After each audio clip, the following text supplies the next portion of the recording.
आज का टॉपिक है भारत की प्रमुख नदियाँ। इसमें हम डिस्कस करेंगे भारत की प्रमुख नदियों के उद्गम के बारे में और उसकी सहायक नदियों के बारे में। साथ ही हम डिस्कस करेंगे कि डेल्टा क्या है और एस्चुरी में डिफरेंस क्या है, और भारत की नदियों का जो डायरेक्शन है वो किस तरफ है और ऐसा क्यों है। इन सब चीज़ों पे फोकस करेंगे। सबसे पहले हम स्टार्ट करते हैं सबसे उत्तरतम अपवाह तंत्र के बारे में, जो कि है सिंधु नदी का, जिसे इंडस नदी भी कहते हैं। यह नदी यहाँ मानसरोवर झील है, यहाँ से इसका उद्गम है और यहाँ लेह लद्दाख से बहते हुए यह पाकिस्तान में प्रवेश करती है। इसकी जो सहायक नदियाँ हैं वो है नुब्रा, यहाँ नुब्रा वैली भी है, और उसकी सहायक नदी है शोक।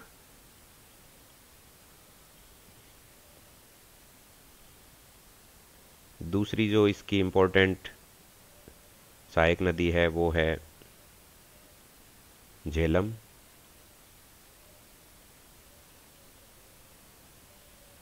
और उसके बाद है चिनाव,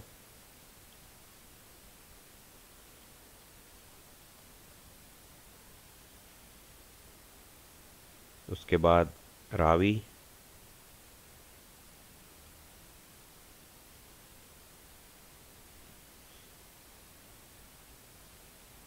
उसके पश्चात बियास या व्यास नदी भी हम कहते हैं इसे, और यहाँ पर राक्षस ताल लेक है, यहाँ से उद्गम होता है सतलुज का।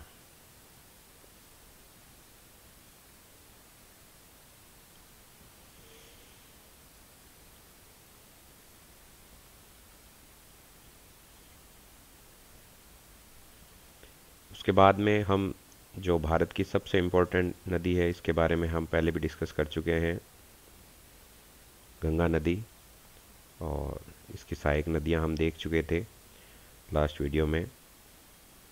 चंबल, यहाँ से बनास,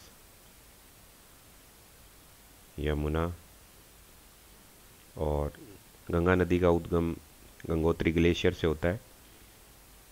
इसके बाद में शारदा, गोमती, गंडक, और यहाँ से काली नदी। इधर से हम देखें तो जो साउथ में इम्पोर्टेंट इसकी ट्रिब्यूटरीज हैं, राइट बैंक ट्रिब्यूटरी सोन, और यहाँ पर गंडक के बाद में कोसी नदी, और इसी के साथ में यमुना से यहाँ पर, बस इसको वाइडर बनाता, सिंध, बेतवा, केन, टॉन्स, इन सब नदियों से मिलकर के ये फाइनली गंगा में मिलती हैं। और यहाँ पर हुगली नदी है बंगाल में, उसके बाद में यहाँ पर बैतरणी, और यहीं से ब्रह्मपुत्र नदी का भी उद्गम होता है, जिसे चीन में या तिब्बत में सांगपो कहा जाता है, और ये यहाँ पर बांग्लादेश में आकर गंगा से मिलती है।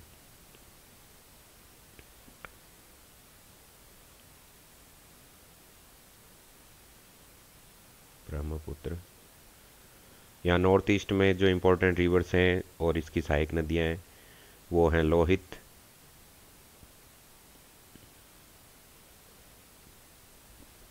यहाँ पर बराक नदी है,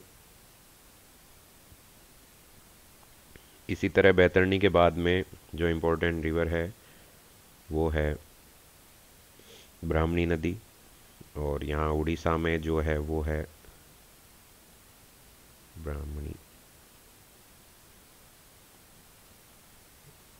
महानदी,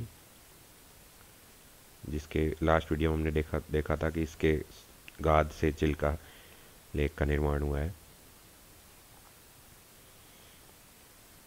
उसके बाद में हम आते हैं थोड़ा राजस्थान की तरफ। यहाँ पर जो नदी है वो है लूणी नदी, और माही नदी जो एक बार राजस्थान में प्रवेश करती है उसके बाद में वापस उसका यू टर्न लेकर थोड़ा सा वाइट बनाता। इसी तरह है साबरमती,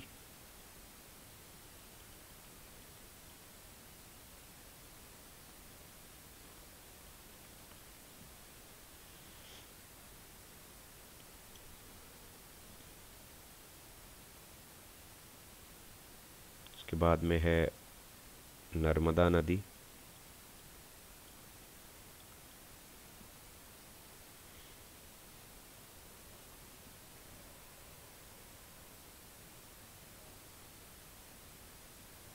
नर्मदा का उद्गम विंध्याचल पर्वत श्रेणियों में स्थित अमरकंटक स्थान से होता है,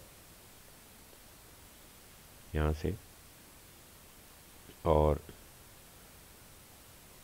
इसके बाद में ताप्ती जो नदी है इसका उद्गम बैतूल जिले के पास में है।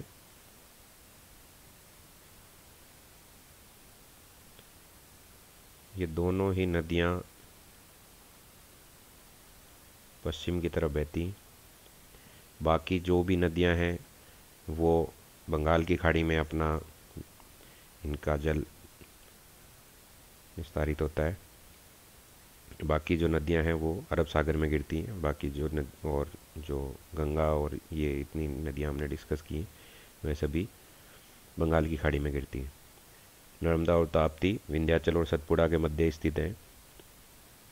इसी तरह जो अगली इम्पोर्टेंट रिवर है वो है गोदावरी। इसकी सहायक नदियां हैं ये।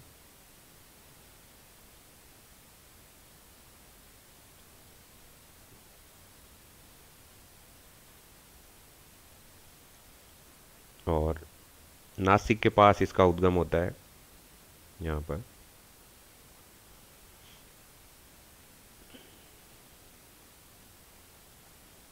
गोदावरी। उसके बाद में जो इम्पोर्टेंट रिवर है वो है कृष्णा।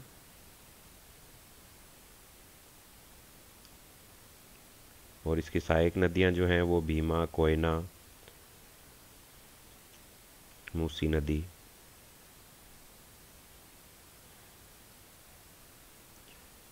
तुंग और भद्रा,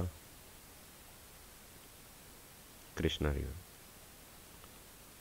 यह भी पूर्व की तरफ बहती है, बंगाल की खाड़ी में इसका जल गिरता है। उसके बाद में जो इम्पोर्टेंट रिवर है वो है पेन्नूरू,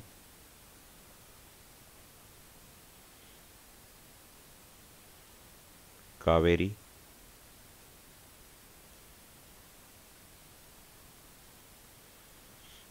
जिसकी सहायक नदी है इधर अमरावती,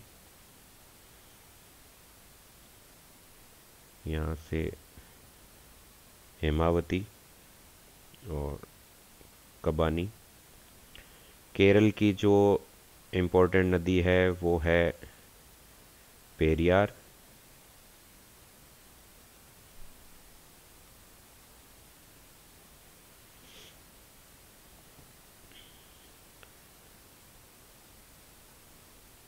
इसी तरह जुआरी और मांडवी, ये दो गोवा के पास नदियां हैं।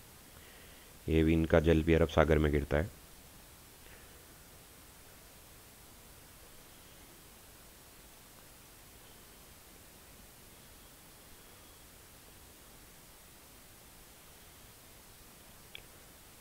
तो ये तो था इम्पोर्टेंट रिवर्स ऑफ इंडिया और उनकी सहायक नदियों के बारे में। अब देखते हैं कि ये जो रिवर्स हैं वो बंगाल की खाड़ी में ही अपना जल क्यों गिराती, क्योंकि इंडिया का जो आप ढाल देखेंगे तो वो पूर्व और पश्चिम से पूर्व की तरफ है, और ये जो वेस्ट फ्लोइंग रिवर्स हैं वो बहुत कम है यहाँ, और ज़्यादातर नदियाँ जो है वो ढाल के अनुरूप बहती हैं, और ये सब नदियाँ डेल्टा बनाती हैं। डेल्टा या सिंबल से बना है, और यहाँ पर आकर नदी प्रौढ़ावस्था में आ जाती है, और उसके अंदर गाद और उनकी मात्रा बढ़ जाती है, जिससे उसके जल वहन करने की क्षमता खत्म हो जाती है। एक तरह से कह सकते हैं कि यहाँ आकर नदी मृत हो जाती, और इस तरह से उसकी शाखाएं बन जाती हैं, डिस्ट्रीब्यूटरीज, वितरिकाएं, और वह एक डेल्टा का रूप धारण करती। चूँकि यह नदियाँ अपना पूरा जो एक नदी का जीवन काल होता है ये पूरा नहीं कर पाती हैं, और डायरेक्टली सीधा सागर में गिर जाती हैं और एस्चुरीज का निर्माण करती हैं। इस तरह के क्षेत्रों को डेल्टा नहीं कहते हैं, इस तरह को एस्चुरी कहते हैं। एस्चुरी एस्चुरी वो स्थान है जहाँ नदी का स्वच्छ और मीठा जल समुद्र के खारे जल से मिलता है। इस तरह के क्षेत्र को एस्चुरी कहते हैं। नर्मदा और ताप्ती और मांडवी, स्पेशली नर्मदा और ताप्ती ऐसी दो नदियाँ हैं जो एस्चुरी बनाती हैं। They do not make delta, और जो रेस्ट ऑफ द रिवर्स हैं वो डेल्टा का निर्माण करती हैं।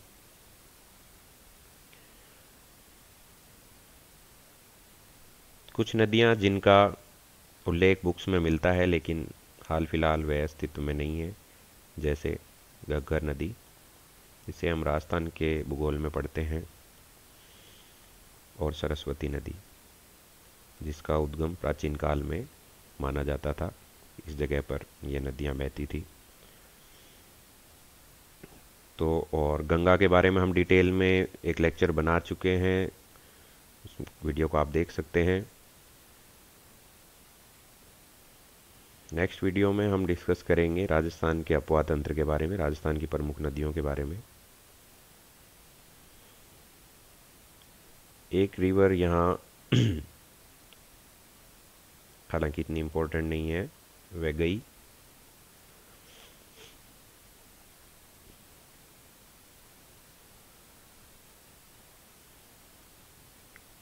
तो ये तो था ओवरऑल भारत के अपवाह तंत्र के बारे में। Important reverse of India.